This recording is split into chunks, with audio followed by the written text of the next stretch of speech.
All right, let's get right into it. Now, I want to give you a heads up before we start this explainer. Some of the things we're going to talk about today, well, they might be a little tough to hear, but I promise you, it is an absolutely crucial step to understand if you want to move forward on your journey. So let's just kick things off with a really direct question. Take a second and really think about it. Are you blaming the world for your life? It's a heavy one, I know, but it gets right to the very heart of what we're exploring today, a stage where we all have to face ourselves. So here's our game plan. First, we're going to define what I call the roadblock of temptation. Then we'll dive into the trap of blame and its other side, the unforgiven self. After that, we'll look at how we can flip the script from blame to ownership, and finally, unlock what's called the hero's power. You see, on the soul diver's journey, some stages are what I like to call roadblocks. They're these places where it's just incredibly easy to get stuck. And let me tell you, temptation is one of the biggest ones out there. So what exactly is the temptation stage? Well, to put it simply, it's that moment of truth. It's the point where you have to turn around and confront everything about yourself, especially the parts you don't really like, and finally, stop blaming other people for how your life has turned out. So let's talk about the main engine of this whole roadblock. It's that tendency we all have, that gut reaction to just point the finger outward, to lay the blame on anyone and anything but ourselves. I stumbled across this graphic a while back, and man, it just perfectly captures this mindset. And let's be real for a second. Is any of it true? Yeah, of course. Parts of it feel painfully true. But here's the thing, truth isn't always enough.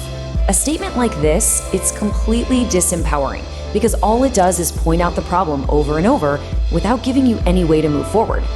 And that throws the question right back in our laps, doesn't it? Once you see the truth of a bad situation, what are you gonna do?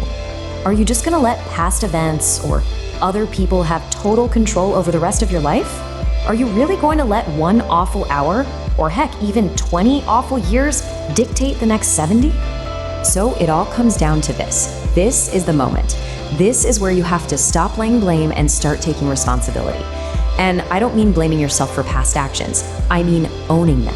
You have to accept what happened, acknowledge it, and only then can you actually move on from it. But, walking this path is like trying to walk on an ice edge. It's so tricky because the second you stop pointing that finger outward, it is so easy to slip and fall onto the other side of temptation and start pointing it right back at yourself endlessly. This whole progression is captured perfectly in, of all places, Metallica's Unforgiven trilogy. Seriously, in the first song, the character blames the life he was born into. In the second, he's blaming a bad relationship.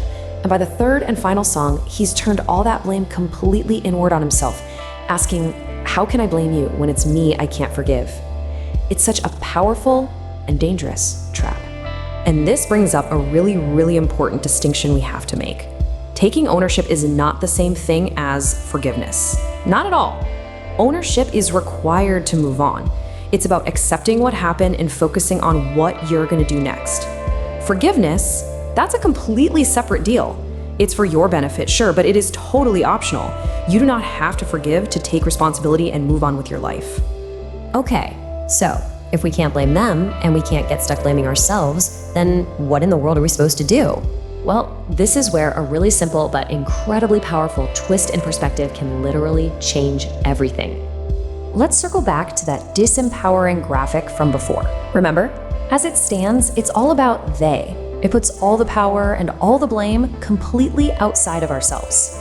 So the first step in our little perspective twist is super simple. We're just going to take that word they right out of the equation, and we're going to replace it with I. We're bringing the focus back inward. And now it reads, I kill when I can heal, I destroy when I can build. Okay, so we're looking at it the right way now. We're taking ownership, but it still feels negative, right? It's still stuck in that self-blame trap, that unforgiven part 3. This is not the final form. And this is where we unlock the real power. We have to take one final step. Let's just completely remove the first half of the statement, that negative blaming part. Let's just get rid of it. Let's see what happens when we focus only on our potential. And that, my friends, brings us to the hero's power. Because when you strip away all the blame, all that's left is pure potential. It's what you can truly do right here, right now. Instead of dwelling on everything that's been broken, I can heal. Instead of focusing on what's been destroyed, I can build. Instead of blaming everyone else for the mess, I can help keep the earth clean. And instead of mourning what could have been, I can make dreams a reality. I can. Because you can. And that right there is the ultimate takeaway. That is the power that you unlock the moment you move past the temptation of blame. Because you are the soul diver. You are the hero of your own existence, and the hero always, always can.